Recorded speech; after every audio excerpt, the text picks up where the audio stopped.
Good afternoon, America. Welcome to the Raucous Caucus. I am here with... Garland Nixon. He is here with me. Terry DeKester is going to try to call in the latter part of the hour so we can be fully raucous. But until then, Garland and I will have to try to raucous it up, just the two of us. There's still plenty to talk about for the two of us. Our topic is going to be what I like to call the Overhyped Trifecta, the trio of stories that the media seems to report in trio and that the Republican Party seems to breathlessly argue in trio is going to be Nixonian. So, of course, I'm talking about Benghazi, kind of an old scandal, a few new details, the Associated Press, and the IRS. And we'll go over the details of those scandals in just a minute. But Garland, I don't know about you, but I've been arguing on air with various and sundry conservatives that they find from under rocks. And the last one that I argued with just Friday, said that Barack Obama will resign within a year. You're right. Well, I told him that I'd bet any amount of money on that one, and so we have a dinner. So that means I have to sit with this guy through dinner when he buys me dinner a year from now. Talk about overhyped. I mean, we could talk about the few nuggets and kernels of truth in all these stories, but wow, is this overhyped?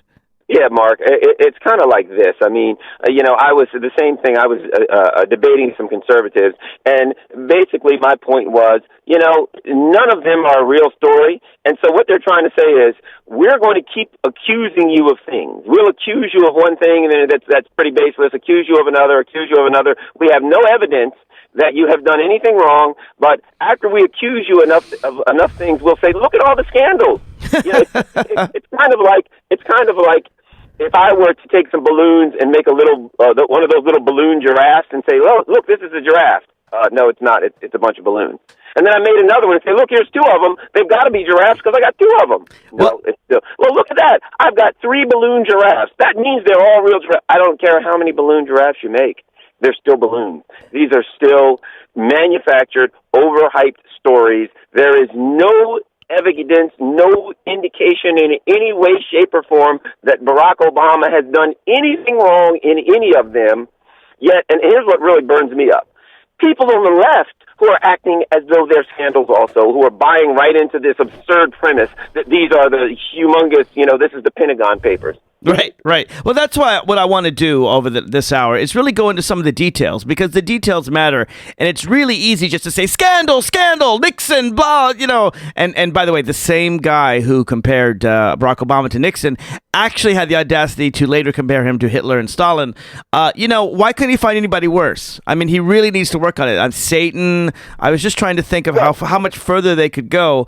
But I can say this. This is the deepest scandal to affect the Obama administration since the birther scandal, the claim that he was not born in the United States, which of course was totally false, but it doesn't matter. As one conservative wrote to me on my website, "Hey, we got 3 now." And as I responded to him, I said, dude, 3 times 0 equals 0. And he's like, no, we got you now. And so I started to ask him some of the details about them. I said, should he have not investigated the AP leak? Silence. Well, do you think he should have or shouldn't have? I was trying to engage in a conversation to go through detail by detail each of the scandals. And he's like, we got you on Benghazi. Did you know that the talking points from the beginning all said that it was this demonstration? They were wrong, but there was nothing the administration did wrong. Silence. Oh, just shut up. We got you. We didn't even get on to the IRS. I mean, that's the point. It's all about shut up. Don't give us the details. You're in trouble.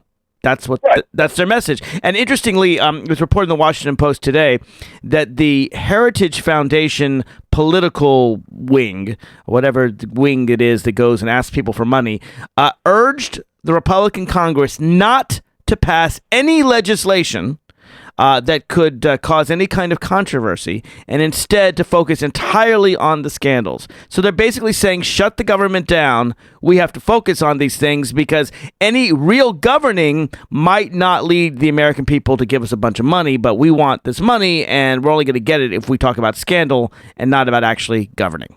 Right. We've got an issue with, all of a sudden, the issue with jobs, the sequester. And here's the fact of the matter. They were losing on everything.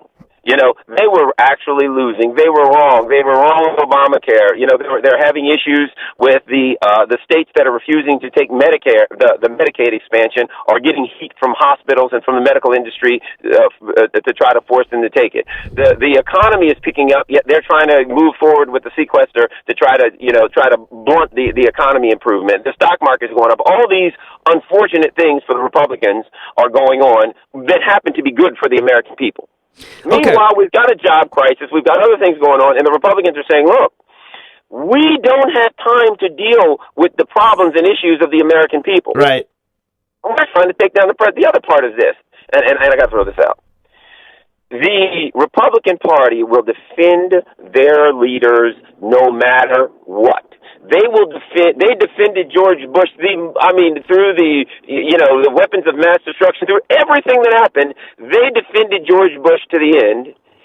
Yet the Democrats can't wait all too often to join the Republicans and attack their guy, even when he didn't do anything wrong. Well, that's why I really want to go through the details, because the details matter, and I don't want anyone to claim that we are waving our hands and saying this is just overhype and not giving and we're afraid of this, because I'm not afraid of these stories at all. I find the more you explore each of these stories, the more you understand them, and the more you frankly see that this is, it's not Obama's fault. If anything, I would argue, and this is actually where my criticism of Obama comes in, I would argue he's been too weak on all of these fronts, not too strong. But let me explain. Let's take them one by one. I'll give you the benefit. You can pick Benghazi, AP, or IRS. Where would you like to begin? Let's start with Benghazi. Let's start with Benghazi. Okay, so Benghazi involves a real issue.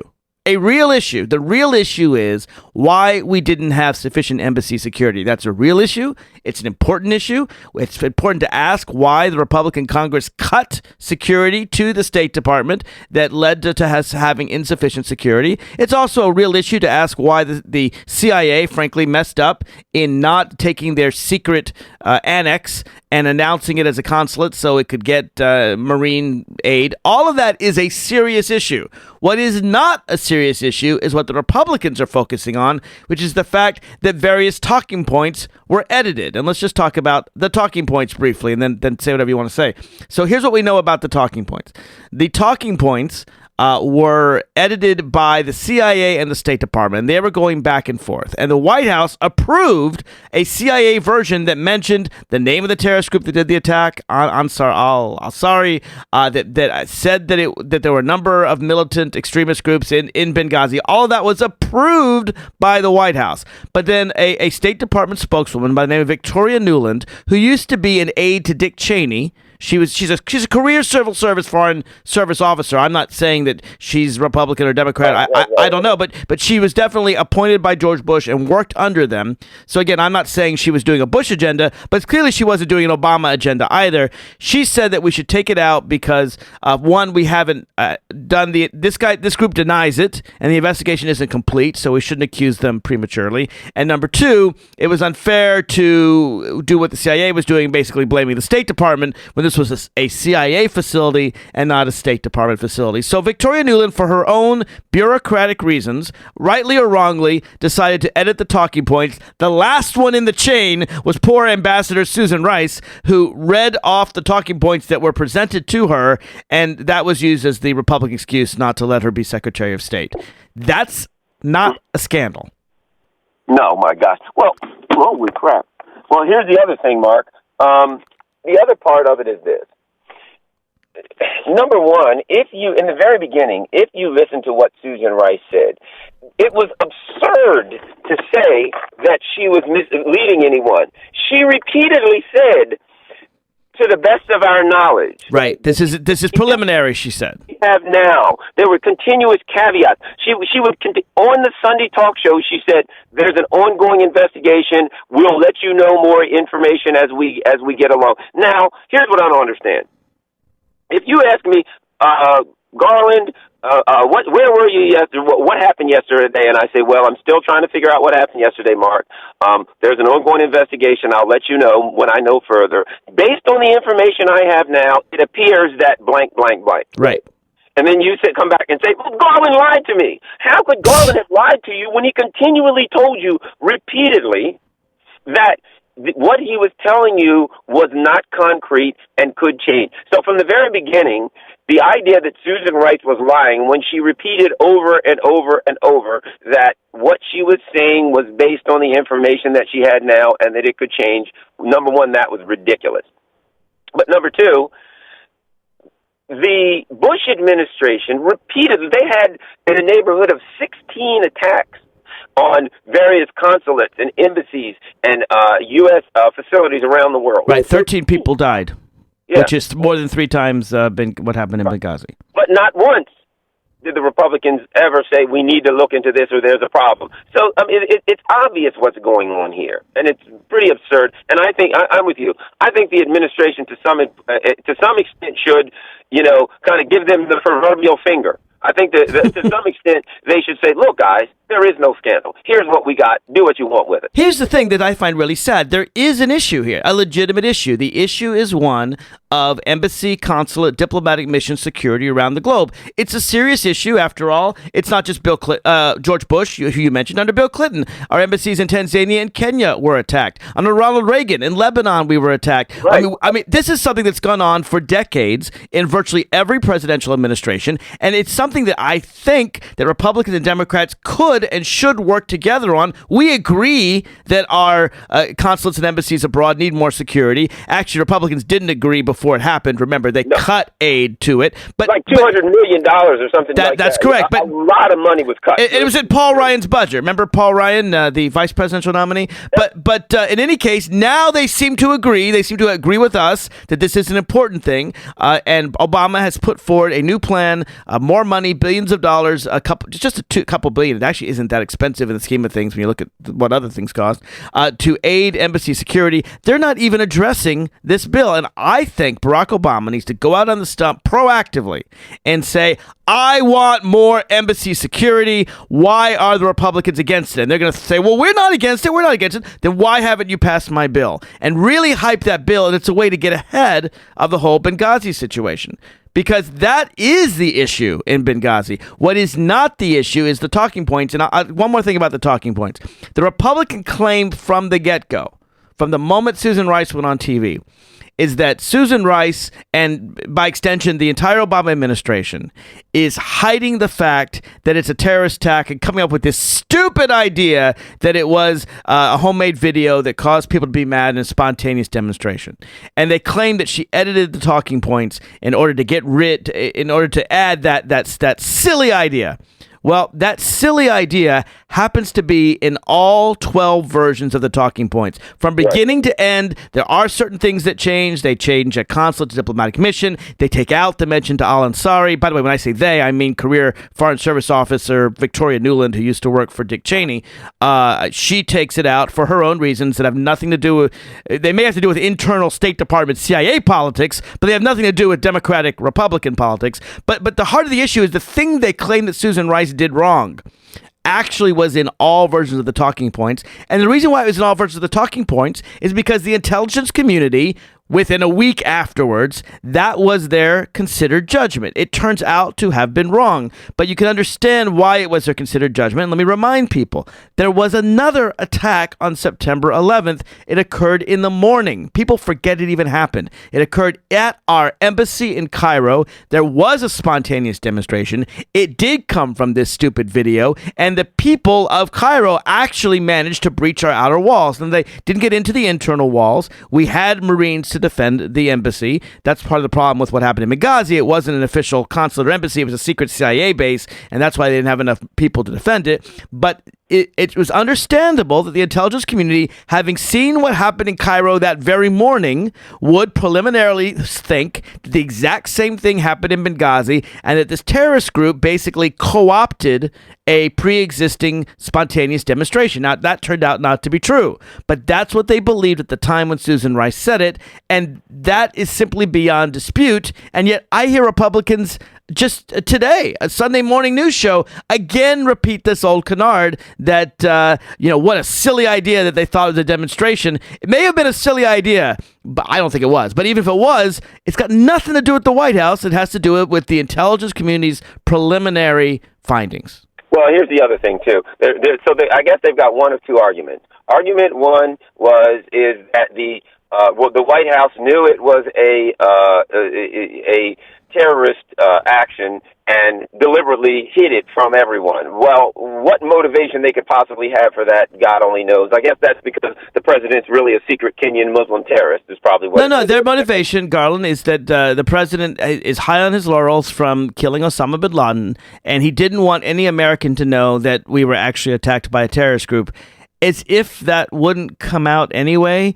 Right. But again, as has been proven, the White House was fine with it and was fine with specifically announcing the terrorist group. It was the State Department spokeswoman who changed the mind on that. But go ahead. Yeah. And the other issue is, well, they thought it was one thing, but they were wrong. And it's really a terrible thing for an administration to, based on intelligence, think that, for instance, a country has weapons of mass destruction and end up being wrong. That's unacceptable. Right. Of course, in that case, we know that it wasn't the considered judgment of the intelligence community. It was Dick Cheney literally, physically going to the bowels of the CIA, talking to the junior level people there, finding a little nugget of intelligence. And that, of course, is our friend Curveball, the notorious liar informant from Germany, who claimed weapons of mass destruction, and elevating that tiny piece of data against all the thousands that said Curveball was wrong. That is called manipulating intelligence. What Obama did, ironically, in all these, and I want to talk about all of them, but in all these scandals, I think, if anything, the administration has been too passive.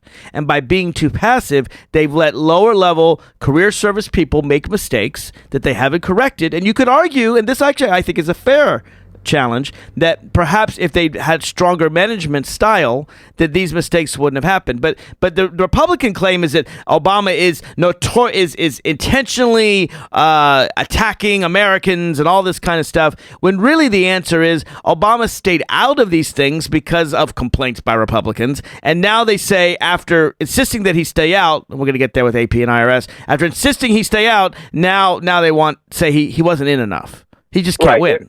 There's really nothing there. And the other thing about the talking points is this: they say, I'm watching Fox the other day, and I happen to be in the green room at Fox, so I'm sitting there looking there, right? And I see repeatedly on the air, the talking points were changed 12 times. Well, here's the thing about it, and I've worked for the government. I worked for a police department where there'd be, say, investigations, and of course you would have to make some kind of if there was a murder or whatever, or somebody missing, you'd have to make some kind of statement to the press. The talking points are always changed. You have like an public information officer writes a talking points.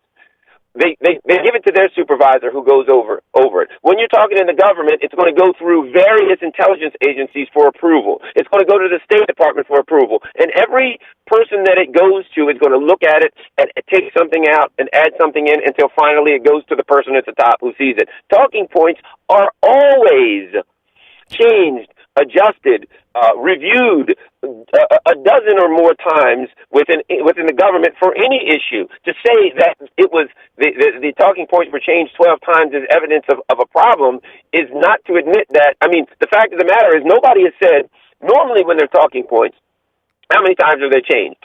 5, 10 times, at least. At least.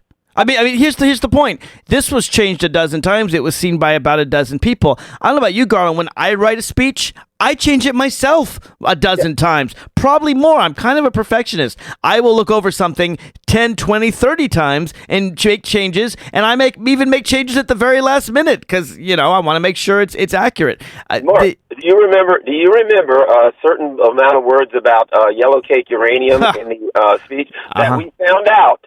The yellow cake uranium that Saddam Hussein is trying to seek yellow cake uranium when in the State of the Union address was taken out by the intelligence, was put back, was taken out, was put back, was taken out, was put back, and the people in the intelligence various intelligence services said they were astounded when they watched the State of the Union address to find that it was put back in. So That's the true. fact is, within the Bush administration, something as critical as war, they changed it repeatedly and put it back in when they were deliberately told not to by the intelligence agency. But now, all of a sudden, something that's fairly matter-of-factly is the biggest scandal that's ever happened in history. It's phenomenal what's going on here. Yeah, but that wasn't investigated because I guess that wasn't seen as important. All right, let's move on. Before we take a break, let's move on to talk a little bit about AP or IRS because I want to demonstrate that all three scandals really are a mountain out of a molehill. But again, which would you like to go to next? Oh, AP it is. Let's do Associated Press. All right. The Associated Press is very interesting because here's a case where it's a complete damned if you do, damned if you don't. Let's go over the facts again because they matter. So we have the Associated Press learns of the CIA doing a very good thing. The CIA kind of messed up in Benghazi. They did a very good thing in Yemen. They have an operative. The operative discovers that Al-Qaeda is developing a new underwear bomb. This one has no metal in it, cannot be found by metal detectors. It's more sophisticated than the last underwear bomb. And they're going to put a suicide bomber on the air and on the airplane. And the authorities are not going to check his underwear. And he's going to blow it up and kill hundreds of people. Right, that's the plan. The CIA, to their credit, through their secret operatives, goes and foils that plan, saving at least hundreds of lives. Possibly more, depending on if the plane were to blow up over a major American city. You could imagine thousands of lives that would otherwise be lost. The president should be prosecuted for that alone. What's that? I said the president should be prosecuted for that alone. For Al-Qaeda developing a bombing plot? No, for foiling the plot. Oh, for foiling the plot. I mean, I don't really know why, but I mean, if I was a Republican, that's what I'd say. Well, no, here's what the Republicans said. So when the story was leaked by the Associated Press, the Republicans said, aha, there he goes again. The White House is claiming credit for foiling in that terrorist operation, which we all know is a good thing. How dare Obama leak this information to the press just to show off? He should have kept it secret, and he's leaking it just to show off what a good thing this administration has done. All right, and they even claimed that Attorney General Eric Holder was behind the leak, that the Attorney General himself personally leaked the information. And they said, Obama, if you're not leaking it, then we dare you, we defy you, we challenge you to get to the bottom of that leak. So right. Mitch McConnell said there has to be an investigation. We demand an investigation. That's right. So what happens? So Obama orders an investigation. Eric Holder orders an investigation. And the Attorney General says, look, you claim that I did this myself. Obviously, I didn't. I think the charge is ridiculous. But since the claim is that I did it myself, and since we all agree that I can't fairly investigate myself, it's very hard when you're investigating. Mark, did you do this? No, Mark, I didn't. Obviously, you can't. So he said, I'll tell you what. I'm going to appoint this other guy, this deputy attorney general, well-respected guy by the name of James Cole. He's going to do the investigation, and I'm not going to know anything about it. I'll put up a wall of information.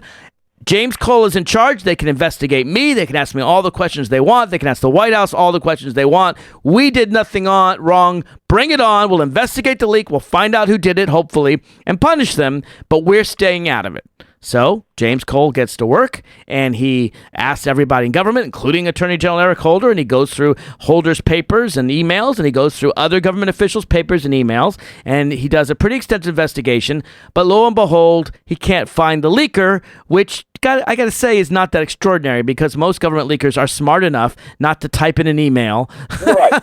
Hey, I am now leaking classified top secret information to you, and I'm letting you know what's going on. No, I mean, they know to meet someone in person or to meet a reporter or something like that.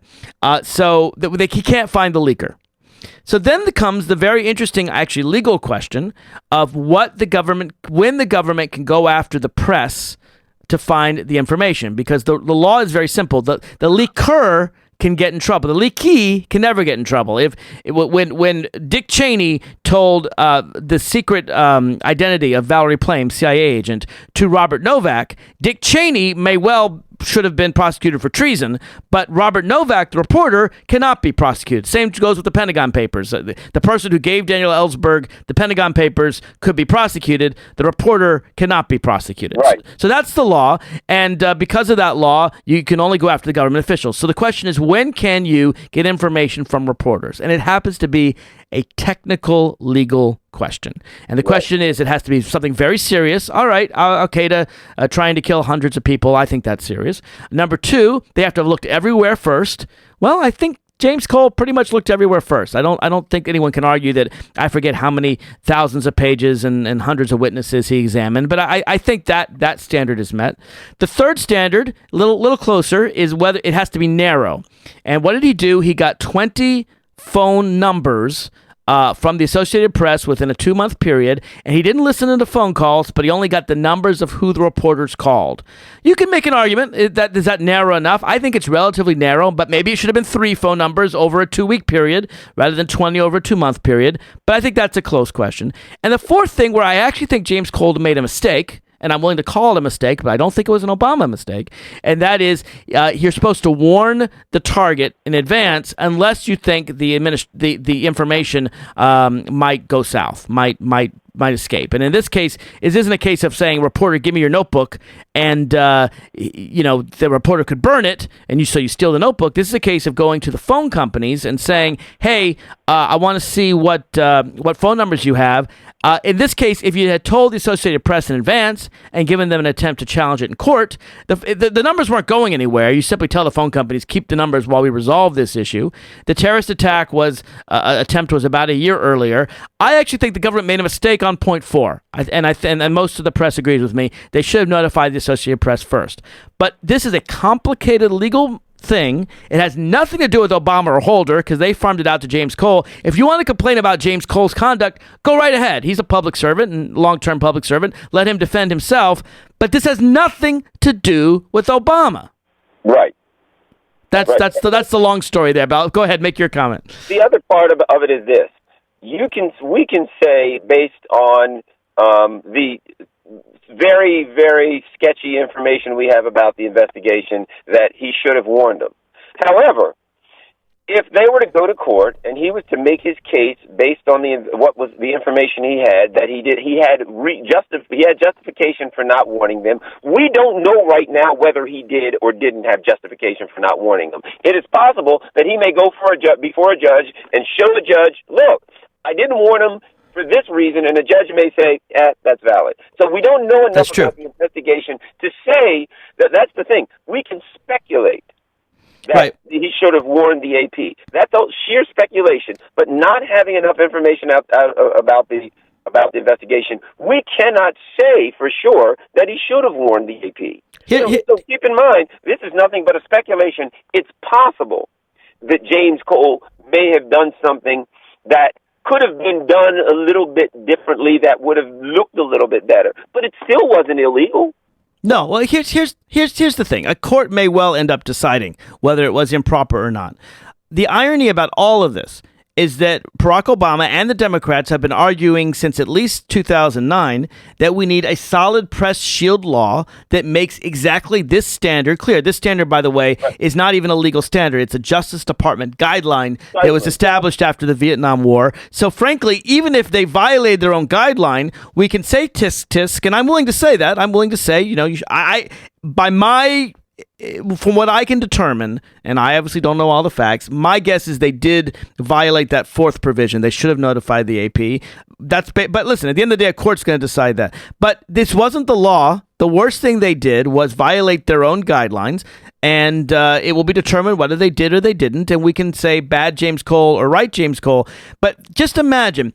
This is the question I tried to ask my conservative listener who refused to engage with me. Number one, should they have done the leak investigation? Well, every Republican was screaming to the high heavens, you got to look into the leak. So once you agree they have to do the leak investigation, question 2 was, well, should Holder have been personally involved? Should Obama have been personally involved? And the Republicans would say, no, we accuse them of misconduct. They can't be personally involved. Okay, number 3, then do you disagree with the appointment of James Cole, who is a respected non-political public servant who'd been around a long time? Let them challenge his integrity. Well, they're not going to do that. Once you agree that Obama should have investigated it and shouldn't have been involved in it and appointed James Cole, then comes the kind of interesting for us legal wonks question of whether or not James Cole followed all the Justice Department procedures. But it ain't a scandal, and it doesn't involve the Obama administration. It's whether this particular public servant followed these procedures correctly in doing this task, which is, I don't know, probably boring to most people. It really is. I mean, in worst case scenario, here's the worst case scenario. Let's say he did violate their own standards. Right. The next question is this: who was harmed? Where do we find harm? Do we find that someone was actually hurt, that he did something that was harmed, that's harmed? The fact of the matter is this: if he'd have went to court and got him, or he got him any other way. But as you said, if we get away from all of the fuzzy stuff and get back to this, this is one of the three legs of the stool that they claim that they are going to destroy Obama. This is one of the three pillars. This is one of the three ungodly, unthinkable, horrible investigations for which he should be, I guess, strung up. But yet and still, we have not found anything anywhere within this particular, quote, scandal where the president is accused in any way, shape, or form of doing something wrong. It's got nothing to do with Obama. And if you're saying he should have taken a stronger hand over this investigation, can you imagine if he'd done that when he'd been accused of misconduct? Oh, you're investigating yourself? You can't do that. It's got nothing to do with Obama. Do career prosecutors make mistakes? They do. And James Cole may well have made a mistake, and I support press freedom. Frankly, when the ACLU complains about this, I'm sympathetic. But they're not complaining it as an Obama scandal. They're complaining that Justice Department should warn the press so they have a chance to negotiate. I think they're right on that point. But whether they are or they aren't, it's got nothing to do with the president. It's not a scandal. It's actually a fairly technical legal question that should be resolved one way or the other, and I think it should be resolved in the way of press freedom. But remember, it's Republicans who insist that throw away press freedom. We need to get to the bottom of leaks and help fight terrorists. They're the ones who are the first to throw away these things. So I'm sympathetic to the ACLU's criticisms. I am not sympathetic to the conservatives who said, fry the bastard, find the leak. What? You went too hard to find the leak. Well, here's the funny thing. It arises from an absurd accusation in the first place. The original accusation is, they're leaking that they caught how dare the administration brag that they actually stopped the terrorists, which there's no evidence that they bragged. It got leaked. It got leaked. Right. How dare, now, it started because, think about this, because they stopped the terrorist attack. Right. Based on the fact that they stopped the terrorist attack, there's got to be an investigation. Nobody says, hey, good job. Right. Say, you stopped the terrorist attack. Well, somewhere within stopping a terrorist attack, you did something that was horrible. It's amazing. All right, so as far as I'm concerned, the score is 2 times 0 is 0. Let's take a break, Garland. When we come back, let's deal with the one they consider the biggest scandal of all, having to do with the IRS. We'll be right back with the Raucous Caucus. If you want to call in, it's 202-889-9797. We do hope that Terry's going to join us in this last half hour, but you can join us too. Just give us a call, 202-889-9797. Right back, right after this.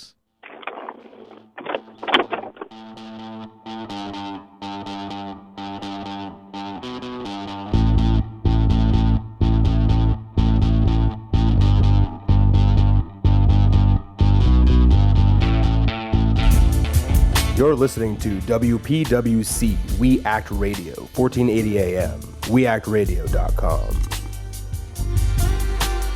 Hello, my name is Jim Gray, and I am a judge of the Superior Court in California and a former federal prosecutor in Los Angeles. I would like to talk to you for a moment about marijuana.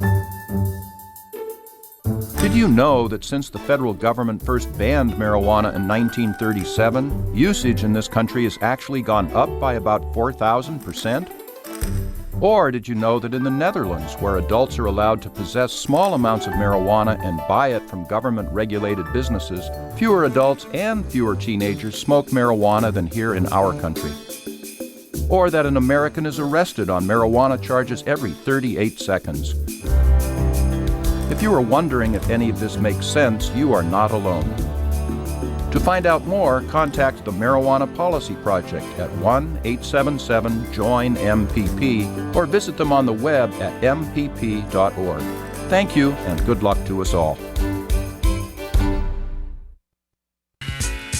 You're listening to WPWC, We Act Radio, 1480 AM, weactradio.com.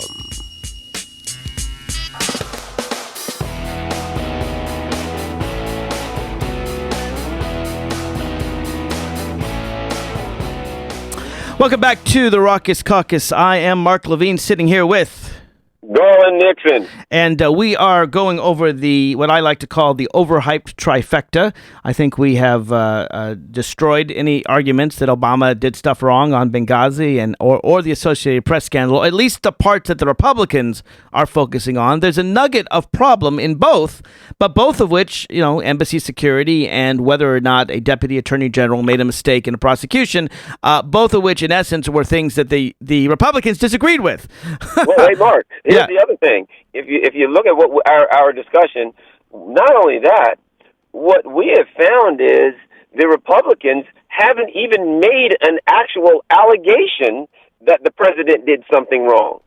They haven't made an allegation. They've made an allegation, of specifically anything. They've said he's done bad things, he's done wrong, he's got to be, he's got to be held accountable, he should be impeached. Oh my gosh, there's a scandal. Specifically tell me what accusations you have that he violated a law, a policy, a procedure, that he specifically, as the president, violated anything or did something wrong. They don't have an answer for that. Well, because he didn't.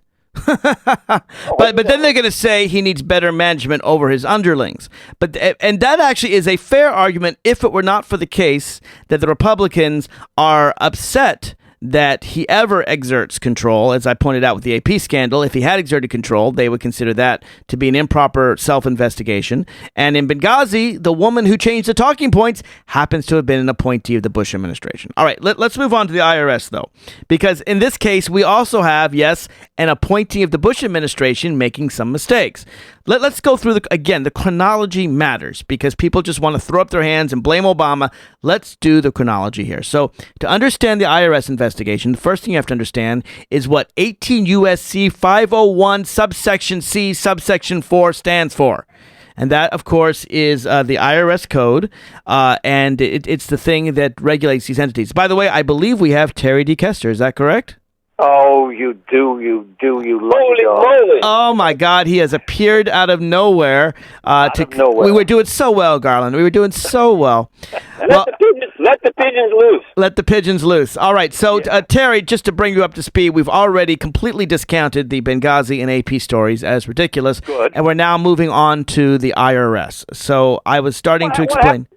What happened to the trifecta? Well, two of the trifecta horses were lying on the ground dead, but we're moving on to the third one. Oh, okay. And interesting because that's exactly what I call it, the overhyped trifecta, and I think or OT. Anyway, so with the IRS, again, I was explaining that the heart of it has to do with what are these 501c4s, which sounds complex. 501c4, that's some fancy thing, and it is. It's actually a title. I've looked it up. It's been in the U.S. Code for 100 years. It's been around since 1913, which interestingly is the exact same year that income taxes first became a part of our Constitution. So the first basically tax statute said this. They said, look, we're going to tax corporations, we're going to tax for-profit entities, but there's certain groups we're not going to tax. For example, we're not going to tax churches. We've decided separation of church and state. We're not going to tax churches, mosques, synagogues, religious institutions. That happens to be 501c3. We're also not going to tax social welfare organizations, and that's 18 U.S.C. 501c4. And that includes the Cook brothers. Well, we're going to get to that. So what the code says is it has to be exclusively for social welfare, exclusively. And it even gives examples. If the community gets together and decides to build a park, or if they decide to build a school, or to set aside housing for low-income people, or they want to beautify the highways. These are examples of social welfare, benefits a large number of people, and doesn't have anything political in it. So the IRS takes this and decades ago, instead of just leaving it the way the statute was written, exclusively for social welfare, they say, well, it can't be primarily for political purposes.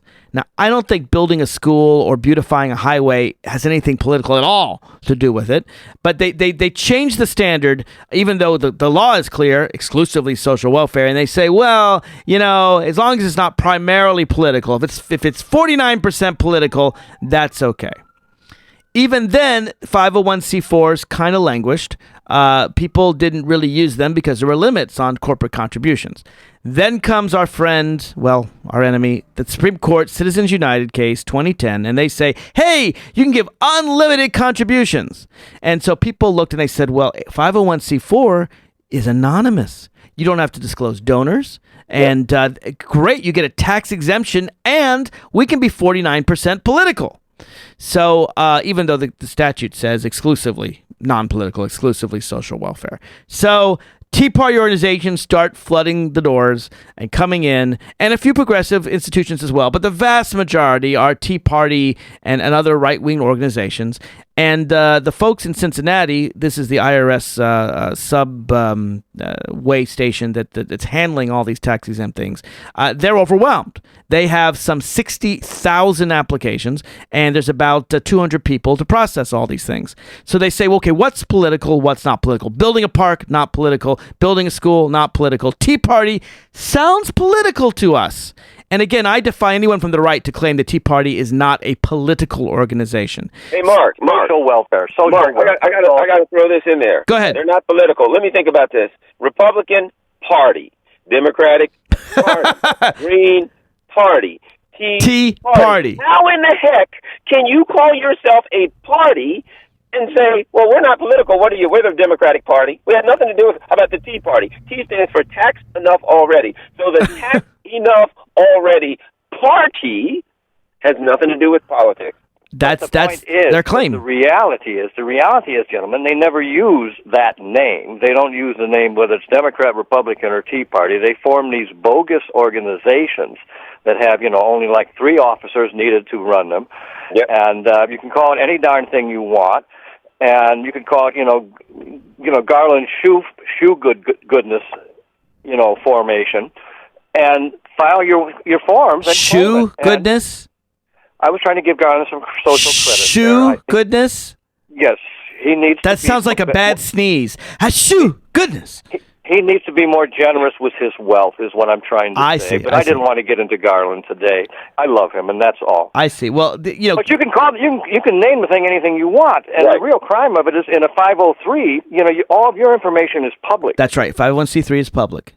But 501c4 is private because people thought, well, we need to find out if you're really a church or not, so that has to be public. But when it comes to beautifying a park, we really don't care who you are. Even if you're some dictator, whatever, you're making our parks beautiful or you're building a school. It's social welfare, so there's no real harm in being anonymous. Frankly, some people are anonymous do-gooders, and they say, yeah, I want to build that school, and I don't want my name on that park or that school. So it actually kind of makes sense if you look at it without bad intent. The worst, by the way, of the 18 USC 501c4s is Crossroads GPS, Karl Rove's organization, which it was approved, and in sum total, 501c4 spent more than $1 billion in political campaigns. Now, when you and I give to a candidate, you can only give up to $200. They ask us what we do for a living, and we don't get a tax exemption. And that's fine with me. Congress has decided that you don't get special write-offs for influencing the political system. But now, through this loophole, people can go in and spend, even though it's supposed to be exclusively for social welfare, you can spend all this money on political campaigns. So the IRS was right to scrutinize this stuff. Yeah, but the important thing to realize behind all of this, and I think you guys do, and I suspect and hope our listeners do too, is this is not something that's just happening as a haphazard twisting of the law or twisting of opportunities. This is systematically planned by the 1%, maybe even the top 8%. But it's systematically planned, whether it's Citizens versus United, whether it's the 504s, whatever it is, they look for every possible loophole they can get and manipulate so that they can literally sustain and increase their wealth, and the public and the common good be damned. And they've got millions and millions of lawyers getting extraordinary fees to work all this out, to find the loopholes, so that banks don't have to pay any taxes, that Koch brothers don't have to pay any taxes, so that they can manipulate the political system to their advantage. And that's my sagacity for the day. And ultimately, we get here. And what I mean by this, right now, we've got people out of work. We need to do something about that. We've got we've got seniors who aren't getting their meals. We've got kids who aren't getting free breakfast that they've got before. We've got the poorest of the poor suffering. We've got all these things going on that need to be addressed. And now they are able to turn the attention of our media, which isn't hard because they're the Jerry Springer media, away from seniors who are starving to death in their houses because Meals on Wheels was cut off from the sequester, and talk about things that are absolutely irrelevant to the ongoing struggles of the average working class or working poor or poor American. And mislead the public with this mantra of jobs. I could walk out on the street now and say, hey, I'm going to steal money from 47 people by gunpoint, which is legal, of course, but I'm doing it to create jobs. And I guarantee you everybody would say, oh, good. Terry's out creating jobs. He's not robbing people. So, gentlemen, they are go ahead. My point is, yes, they are manipulating the tax system as well, all over the country for benefits for companies to be, reestablished supposedly where they open a new facility and they hire 2 people and the rest are robots and they get a $49 billion tax deduction, just like the hotel down in where WPFW used to be, $49 million tax write-off to get rid of WPFW. So, gentlemen, nice work, I want you to think of the CIA, the IRS agent in Cincinnati. All right, so you've got 60,000 petitions coming in. It's far more than double what went in the year before, and you're trying to say, political, not political. Political, not political. Political is going to have extra scrutiny. I don't know how you determine whether something's 49 or 51% political. But clearly, building a park, not political. The Republicans complained about the brother of Barack Obama in Kenya, who set up a foundation to help. I think it was Kenyan schools, and they said, "Hey, that one got approved quickly." Well, you know what? Helping Kenyan schools isn't political. It just isn't. But so. You go there and you say, you know what, this Tea Party group, they're political and they haven't filled out the forms correctly. Oh, this Tea Party group, they're political, they haven't filled out the forms correctly. So here's what we're going to do. We're going to do a quick search on all our petitions for anything that has Tea Party, and we're going to do it to be fair. We don't want to say that the Kansas Tea Party is approved and the St. Louis Tea Party is not approved, and they have different standards. We want to apply the same standards across all these groups to be fair, because we don't want to say, oh, well, this criteria we're going to use for one Tea Party, not for the other. So they do a search term. They say Tea Party, and that sets aside all the Tea Party. Then they find the ones that say Patriot. They find the ones that say 912. They put those aside. And they find progressive groups as well. The only thing they didn't do, which they should have done, is they should have done a search term for progressive and put all the ones with the word progressive in them aside. It turns out there were a lot of progressive organizations put aside, but they didn't do that search term. And so actually, although there were 75 or so Tea Party groups, there was a total of 300 groups that they set aside for special scrutiny. And the only one they turned down was Emerge America, a progressive group that dedicated to electing Democratic women. That one they turned down. They didn't turn down any of the Tea Party groups. They just subjected them to extra scrutiny, which took a lot of time because there's a lot of employees. That is the huge scandal, and the only thing left to know about that scandal is it all happened under the direction of a career civil servant by the name of Don Schulman, appointed by George W. Bush. Mm-hmm. And regardless, he will have to resign now. He's already resigned. He's been out since November. It's the new guy. He's the lobbyist now. Yeah, it's the new guy that came in after the thing had already happened, Stephen Miller.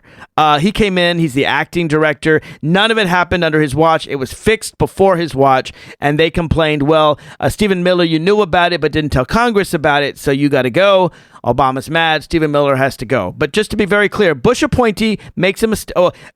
Low-level employees in Cincinnati make a mistake. They do it under the direction of a Bush appointee who you can argue wasn't watching them carefully enough. The whole thing is fixed. Then Obama's people come in, and the fact that they didn't tell Congress enough time means that he has to go, and he's already been fired. What's the scandal? Well, what's the scandal is how sick the whole situation has gotten, because this is an attempt by the right wing, by the super rich, in every way possible to destroy everything that was created during the FDR administration. Yep. Everything that was created in the L.B. Johnson situation, or administration rather. Everything that's been created in the Obama administration. This is to put back every social progressive step that has been made for the last 100 years so that they can go right back to the open, blatant robber barons that they are. Garland? Right. Yeah, and let's not let's not forget the attack on the union. And I'll tell you what it is. There's a term be familiar with it. I was former law enforcement, and so I of course taught in the academy and all various terms that people had. One of them is a term called jostling, which it's a law, and it came about in during the early 1900s when they had the World's Fair, and there was a lot of pickpockets. So they worked in pairs. Jostling is Mark and I want to pick Terry's pocket. We walk up. I bump into Mark. I spill my on him, and while Mark's recovering from all of that, Terry reaches over and grabs his wallet. That's jostling. So it's illegal. That's a good idea. Can we do that? We've already done it to you, Terry. You just missed it. You didn't notice. Check your wallet. Check your right back pocket. It's gone. So that's what I would say. All this is jostling. What they're doing is they are getting our attention. They're creating a diversion so we don't see their hands in our pockets, so that we don't see them doing exactly what Terry said, is destroying the social safety net, is ripping apart the union, so that we don't focus on the things they're doing that are going to leave us tired and before you know it, the factories will move back from Bangladesh, and because we'll be making $2 a month, and they'll be coming in on us because there'll be no National Labor Relations Board and there'll be no unions. They just rejected, by the way, Obama's latest appointee to the NLRB. Go ahead, Terry. Yeah. Well, and they're so effective with this now that it is becoming blatant. I mean, they simply are getting away with it, and this is what scares me most in our society. They are getting away with these blatant acts. The mayor of Portland, Oregon, announced, literally, this is the quote, he is going to kill the police officers' union. Kill? Yeah, that's the headline. That's his quote. Wait a minute. Portland, Oregon, isn't that the land where people hug trees and sing Kumbaya? You have a Republican that's your mayor? The Tea Party and the right wing is everywhere. In Portland, Oregon? It is much more advanced than you would possibly imagine. I thought that was where you go in this country. A bunch of owls and tree huggers in Portland. That's part of Oregon. The east of Oregon is cowboy land, a wannabe Texas area. Yeah, but the mayor of Portland, that strikes me as someone who should be a Democrat. But all right. It's blue as Mark. It's the bluest state. You go out the west side and you go out to the eastern shore, and it's Tea Party heaven. Well, that's true. It depends on where you go. That's true. They're playing the harp so well. I mean, people, again, it's always about we're here to create jobs. Only private industry, going back to Mitt Romney, can possibly create jobs. We're the only ones that really care about you because we're trying to create jobs, even though we're going to pay you $2 an hour. And the public has fallen for that nonsense, so that any distraction easily distracts from any political or progressive issue that might help them, because the public knows or thinks that it is the Tea Parties, the businessmen, the connivers that are actually going to help them. And how we correct that, gentlemen, boy, I don't know. But here's my problem. All right, now I've just spent the better part of an hour giving you, gentlemen, and I'm sure you both knew it, giving our listeners all of the detailed facts behind every one of these so-called scandals. And there are a lot of details to each of them. And I venture to say less than 3% of Americans know these details. So They can listen to the Raucous Caucus, they can be well informed, they can go out and tell their friends, or they can be part of the 90+% that says IRS is watching our taxes and the press is being investigated by the government, and the government is hiding terrorist attacks. And well, I just did that overhype in about 15 seconds. And I can scare a lot more people with those 15 seconds than I can get people to listen to an hour of talk radio. Well, it's also, you got to admit and understand that our society has become so incredibly complex. It truly is, technologically, socially, every other way. It's totally complex. People look for simple answers, and that's why Republicans are so successful. It's the same reason, the same analogy you can use. You guys were talking about the trifecta, or going to. Horse racing in general is down as a business. It's just in the pits. I mean, nobody goes to horse races anymore. Yes, you got the Kentucky Derby and the big hype ones, but it's a dying business. Why is it a dying business? Because you have the lottery. Actually, betting on horses takes a little bit of work. You got to do some study. You got to know the jockey. You got to know the horse. You got to know the conditions to make any intelligent bet. What intelligence does it require to play the lottery? It sure sounds like you put a little money on the ponies in your spare time, Terry. No, I did. I will remind you of this. There was a study when I was living in Manhattan. There was a study that the Daily News ran for 3 years. Who could make the most reliable money, a horse racer, stock market, or commodities? For 3 years solid, starting with $10,000 each, the guy playing the horses did the best money because he had real information. Right. Yeah. That's a good point. That is a very, very good point, Terry. If you really study the horses, their record, how they are on a mud track, you're actually making a rational decision based on quantifiable data as opposed to everything else. Well, let me ask you, gentlemen, where we go from here, because it's my concern that you wave a red flag in front of the media, you cry scandal, and you say, buzzwords, terrorists in Benghazi, IRS attacking people, and the press being trampled. And people won't take the time to realize that Obama has nothing to do with any of these scandals, or that they're really much less than meets the eye. And suddenly, second term. You've already heard it. Second term is around. Obama's dead. He's a lame duck. I mean, he's been in office his second term, what 4 months? I'll make a quick statement. First of all, as soon as I heard this AP, I thought to myself, well, to say that the press is arguing about what the government is doing is like saying, there's a dog and he's biting his master's hand, because did we lose him? Garland? Did I lose you guys? No. I think we just lost Garland. Oh, for heaven's sake! I heard some beeps. I think maybe his phone was dying or something. I don't know. Or maybe it's Obama who's shutting off the press. Go ahead, right-wing wackos. Go for it. It might have been Garland's bookie trying to get through to him. Oh, yeah, probably. Yeah. He just learned what you said about playing the horses, and he decided to go ahead and try that. Yeah, but it really is sad, and your question and concern is totally valid. And how do we break this? I don't know. One of the ways I think to break it is actually put a lot of pressure on NPR and PBS. We're not supposed to mention them because they have become part of the political tool. They are not objective anymore. They are controlled by the right to a large degree, as Greg Palast calls them.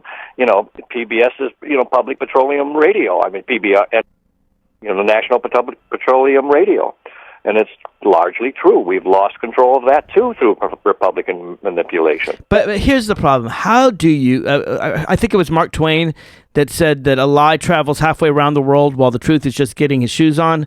I mean, sounds like Garland's back. Garland, are you back with us?